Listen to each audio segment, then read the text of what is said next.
Hey YouTube, Average Guy 47 here, coming at you with something I normally don't do. I've done very many of these and I don't do them for a reason, unless it's something a little unique. And what we have here, we're going to have the unboxing of the Chiappa M1-22 Citadel. Take a look, see what's in the box, and we'll compare it to the real Monty M1 Carbine and see how it stacks up. Alright YouTube, be right back at you.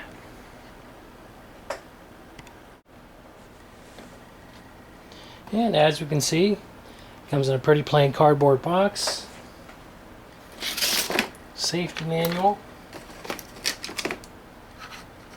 And 2 magazines. Alright, so let's get her out of the box and sit next to a real M1 Carbine. Let's do some comparison.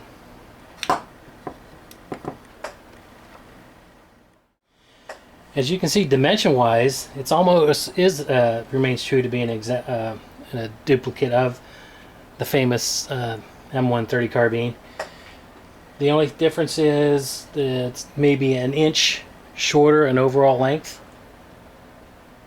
and a little lighter, because the only metal here is the bolt and the barrel. Everything else on that rifle is polymer. But otherwise, it is true to form.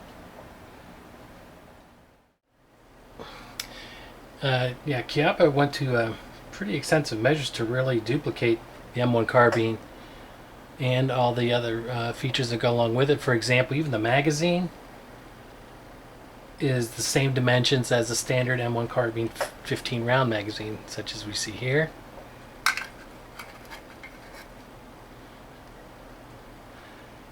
Okay, pretty much the same.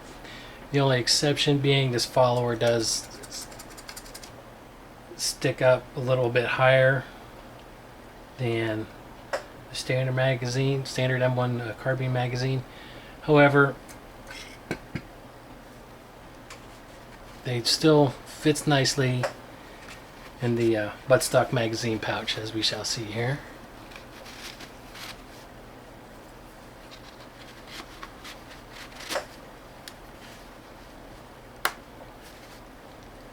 There you go.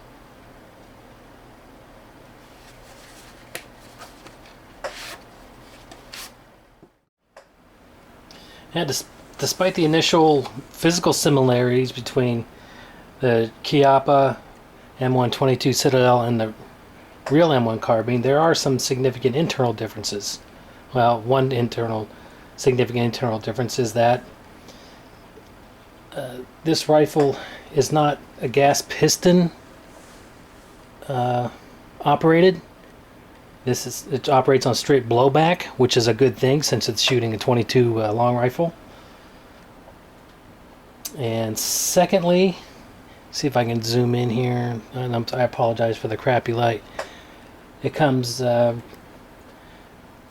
ready for to be easily mount optics on it. Here, let's see if I can just zoom in here.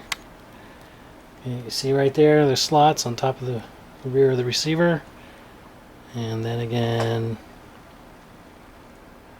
right there. Okay, it should be pretty easy to put in some optics on that if you want to.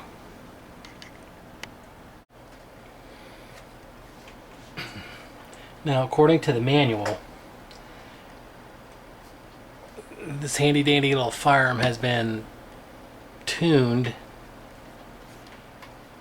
for ammunition going at 1,050 to 1,200 feet per second. And so that may tell me that this little handy gun might be a little picky about what types of ammo it likes to work with and what types it doesn't.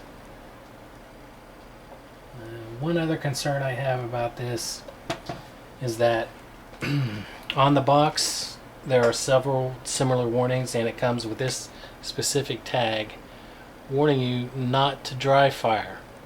However, you look in the owner's manual and it tells you to clear it, or whether for disassembly or whatever, that to go ahead and dry fire it. So which way is it? Something tells me it's probably best not to do a lot.